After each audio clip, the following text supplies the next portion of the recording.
Welcome students. Telangana EAMCET 2025 detailed notification ఫైనల్గా release చేయడం జరిగింది. కొన్ని మార్పులు అయితే ఉన్నాయి ఎంసెట్ 2025లో అండ్ న్యూ వెబ్సైట్ కూడా అప్డేట్ చేయడం జరిగింది. మీరు తెలంగాణ ఎంసెట్ 2025 ఎగ్జామ్ రాయాలంటే ఇప్పుడు నేను చెప్పబోతున్న పూర్తి వివరాలు కంపల్సరీగా తెలుసుకోవాల్సిందే. ఎగ్జామ్ ఎవరు రాయాలి, ఎలిజిబిలిటీ ఏంటి, ముఖ్యంగా మేము తెలంగాణ స్టేట్లో చదవలేదు కానీ తెలంగాణ స్టేట్ స్టూడెంట్స్మే అనే వాళ్ళకి చాలా ఇంపార్టెంట్.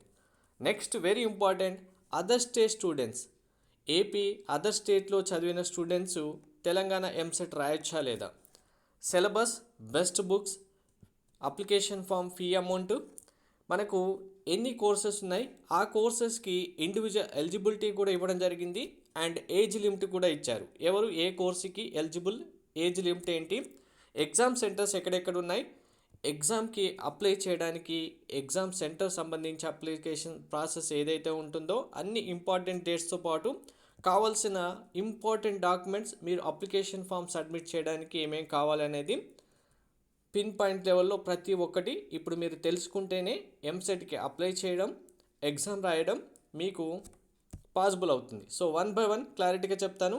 వీడియో స్కిప్ చేయకుండా చూడండి, లైక్ చేసి తప్పకుండా షేర్ చేయండి. ఎంసెట్ ప్రిపరేషన్ సంబంధించి ఫ్రీ వాట్సాప్ గ్రూప్ డిస్క్రిప్షన్లో ఇచ్చాను, టెలిగ్రామ్ ఛానల్ కూడా డిస్క్రిప్షన్లో ఇచ్చాను, జాయిన్ అవ్వండి, ఎవరు మిస్ చేసుకోకండి. ఫస్ట్ వన్, వెబ్సైట్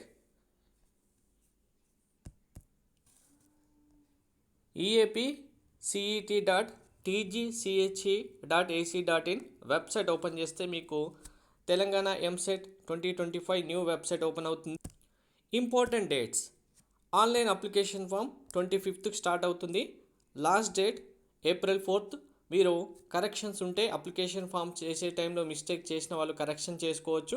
లేట్ ఫీతో మీరు ఈ డేట్ వరకు కూడా అప్లికేషన్ సబ్మిట్ చేయొచ్చు. హాల్ టికెట్స్ వెబ్సైట్ నుంచే డైరెక్ట్గా డౌన్లోడ్ చేసుకోవాలి. 19/4/2025 రోజు. బైపీసీ స్టూడెంట్స్ సంబంధించిన ఎగ్జామ్ 29-30 ఏప్రిల్ రోజు ఉంటుంది. ఎంపీసీ స్టూడెంట్స్ సంబంధించిన ఎగ్జామ్ మే 2 నుంచి మే 5 వరకు ఉంటుంది. మీరు అప్లికేషన్ సబ్మిట్ చేసిన డేట్స్ని బట్టి మీ యొక్క ఎగ్జామ్ డేట్ అయితే రావడం జరుగుతుంది.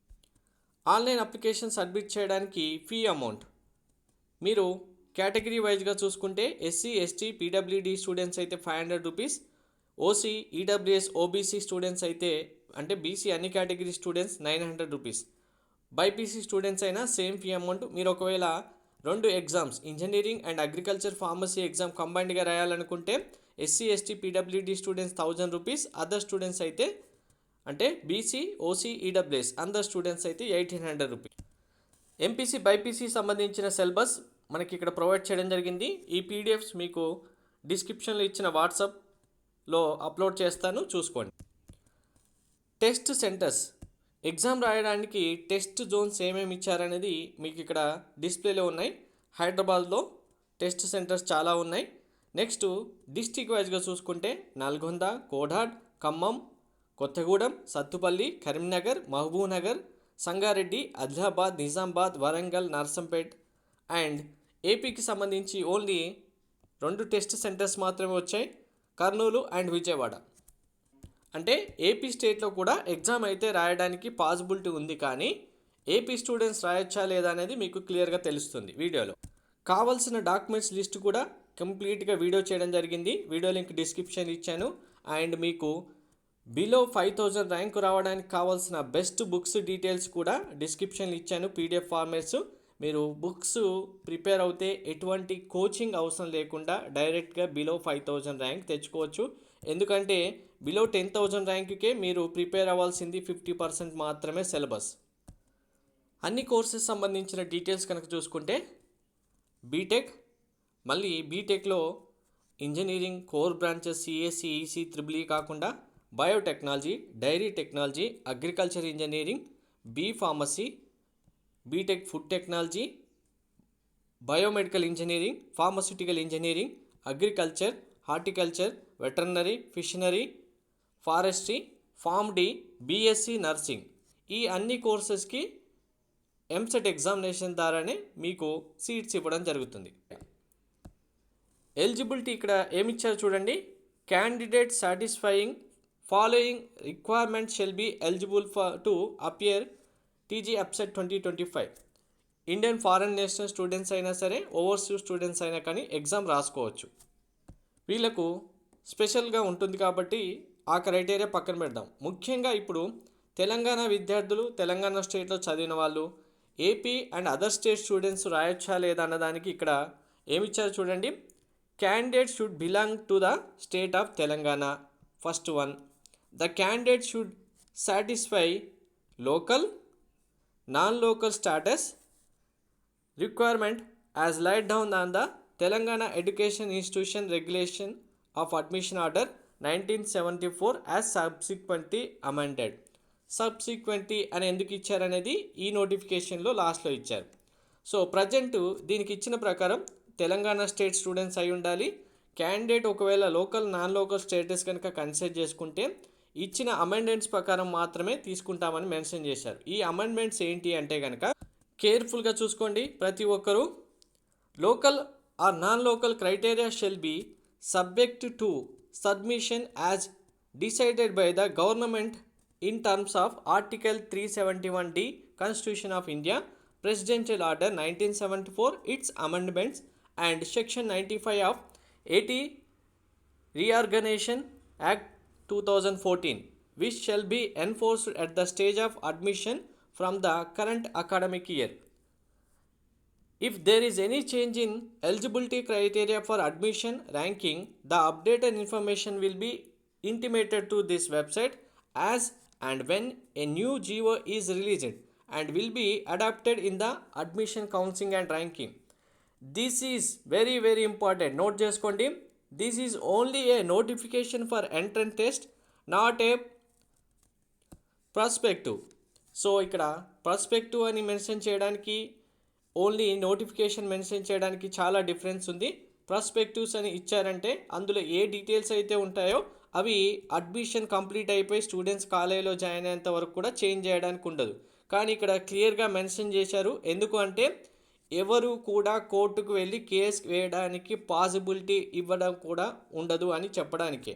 అందుకే జస్ట్ ఇట్స్ ఏ నోటిఫికేషన్. న్యూగా ఏ జీవోస్ రిలీజ్ అయినా ఆ జీవోస్ ప్రకారమే అడ్మిషన్ ప్రాసెస్ ఉంటుంది.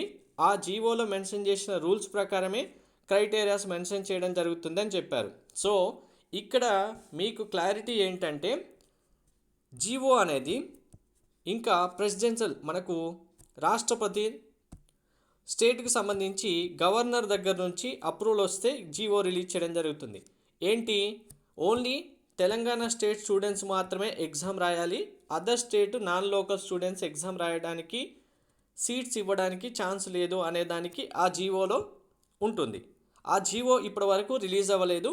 కానీ ఇక్కడ ఏం చెప్పారు అంటే జీవో రిలీజ్ అయితే ఆ జీవోలో ఎటువంటి అమెండ్మెంట్స్ ఉంటే దాని ప్రకారం మాత్రమే మేము సీట్స్ ఇస్తామని క్లియర్గా మెన్షన్ చేశారు. అంటే ఇప్పుడు ఏపీ స్టూడెంట్స్ అయినా అదర్ స్టేట్ స్టూడెంట్స్ అయినా మీరు ఎగ్జామ్ రాసుకోవడానికి అప్లికేషన్ పెడతామంటే పెట్టండి, కానీ కౌన్సిలింగ్ టైం వరకు అప్పుడు ఎటువంటి మార్పులు చేస్తే దాని ప్రకారమే సీట్స్ ఇస్తామనేది క్లియర్గా మెన్షన్ చేశారు.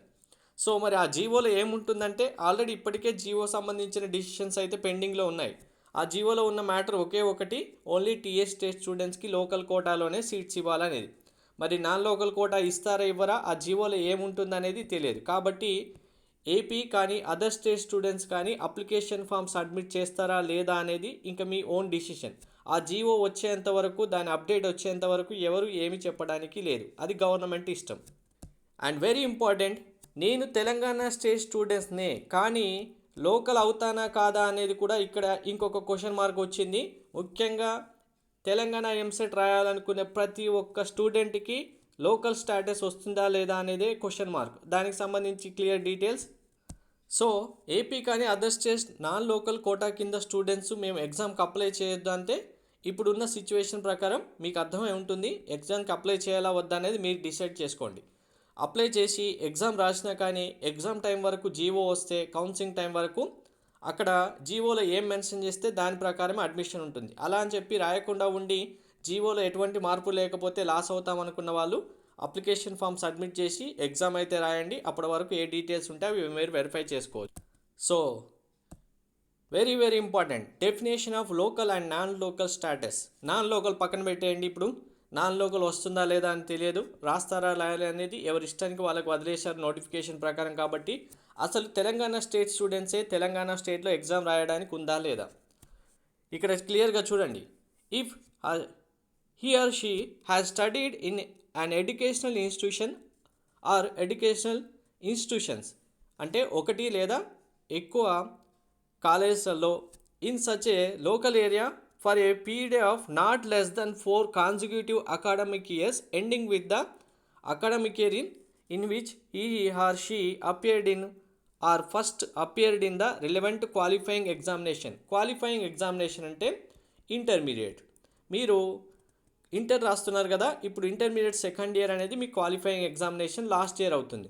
దీనికంటే ఏం మెన్షన్ చేశారు, not less than 4 consecutive years, అంటే వరుసగా 4 సంవత్సరాలు intermediate second year, intermediate first year and 10th class 9th class. ఎవరైతే ఈ 9th class 10th 11th 12th Telangana స్టేట్లో చదివిన స్టూడెంట్స్ అయి ఉంటారో వాళ్ళు మాత్రమే లోకల్ స్టూడెంట్స్ అవుతారు. నేను తెలంగాణ స్టేట్ స్టూడెంట్ని కానీ నేను inter second year first year తెలంగాణలో చదవలేదు అంటే నో, మీరు లోకల్ స్టూడెంట్ అవ్వరు. రేపు జీవో వచ్చి నాన్ లోకల్ స్టూడెంట్స్కి సీట్స్ ఇవ్వమంటే మీరు తెలంగాణ స్టూడెంట్ అయినా సరే మీరు 9th నుంచి 12th వరకు తెలంగాణ స్టేట్లో చదవలే అంటే మీరు ఎగ్జామ్ రాసిన ఉపయోగం ఉండదు. ఇంకొకటి కూడా ఉంది. ఇన్ కేసు మీరు ఇంటర్మీడియట్ కంప్లీట్ అయిపోయారు, మీకు గ్యాప్ ఉంది, ఒకవేళ గ్యాప్ ఉన్న గ్యాప్లో 4 ఇయర్స్ కనుక గ్యాప్ ఉండి, అంటే ఇంటర్ కంప్లీట్ చేసిన తర్వాత కూడా 4 ఇయర్స్ గ్యాప్ ఉండి ఆ 4 ఇయర్స్ మీరు తెలంగాణ రెసిడెంట్ స్టూడెంట్ అయి ఉండి, అంటే రెసిడెన్షియల్ సర్టిఫికేట్ మీ దగ్గర ఉందనుకోండి, మీరు ఎలిజిబుల్ అవుతారు. సో దీనికి ఏంటి అంటే ఇప్పుడు మీరు suppose 10th class 11th 12th మాత్రమే తెలంగాణలో చదివారు, 9th వరకు చదవలేదు, కానీ 12th తర్వాత మీకు 1 ఇయర్ గ్యాప్ వచ్చింది. ఈ 1 ఇయర్ మీరు తెలంగాణ స్టేట్లోనే ఉన్నారు అన్నట్టుగా మీరు రెసిడెన్స్ సర్టిఫికేట్ తీసుకుంటే అప్పుడు మీరు 4 ఇయర్స్ అవుతుంది కాబట్టి మీరు ఎలిజిబుల్ అవుతారు. ఇన్ కేస్ అదే మీరు ఓన్లీ 11th 12th చదివారు, దాని తర్వాత మీకు 2 ఇయర్స్ స్టడీ గ్యాప్ వచ్చింది అనుకోండి, అప్పుడు మీరు ఓన్లీ తెలంగాణ స్టేట్లోనే ఉన్నాం మేము అన్నట్టుగా మీరు గ్యాప్ సర్టిఫికేట్ లోకల్ సర్టిఫికేట్ తెచ్చుకుంటే అక్కడ కూడా 4 ఇయర్స్ కాబోతుంది కాబట్టి వీళ్ళు కూడా ఎలిజిబుల్ అవుతారు. సో ఇక్కడ ఎంత కన్ఫ్యూజన్గా ఇచ్చారు తెలంగాణ ఎంసెట్లో మార్పులు అంటే కనుక అసలు తెలంగాణ విద్యార్థినే తెలంగాణ స్టేట్లో ఎంసెట్కి రాయడానికి కూడా ఛాన్స్ లేకుండా పోయింది. ఇది మరి మారుస్తారంటే మారవరు. ఎందుకంటే ఎంబీబీఎస్ సీట్స్కే లోకల్ కేటగిరీ అనేది 10th నుంచి ఇంటర్మీడియట్ వరకు చదివిన వాళ్ళు మాత్రమే ఎలిజిబుల్ అని చెప్పి సీట్స్ ఫిల్ చేశారు. హైకోర్టు సుప్రీంకోర్టు వరకు వెళ్ళినా కానీ ఎవరైతే కేసు వేసిన స్టూడెంట్స్ ఉన్నారో వాళ్ళకు మాత్రమే ఛాన్స్ ఇచ్చారు తప్ప అందరికీ ఇవ్వలేదు. అది ఒక 4-5 మెంబర్స్కే. సో ఇప్పుడు ఓన్లీ లోకల్ స్టూడెంట్స్ మాత్రమే ఎలిజిబుల్ అంటే కనుక తెలంగాణ లోకల్ స్టూడెంట్స్ అవ్వాలంటే కంపల్సరీగా మీరు 10th నుంచి ఇంటర్మీడియట్ వరకు తెలంగాణలో చదివిన స్టూడెంట్స్ మాత్రమే ఎలిజిబుల్ అవుతారు. మిగిలిన ఎవరు కూడా లోకల్ స్టాటస్ కిందికి రారు. నాన్ లోకల్ కోటా అసలే లేదంటే ఇంకా అసలు తెలంగాణ ఎంసెట్లో వేరే స్టూడెంట్కి ఎలిజిబిలిటీ కూడా రాదు. Thank you.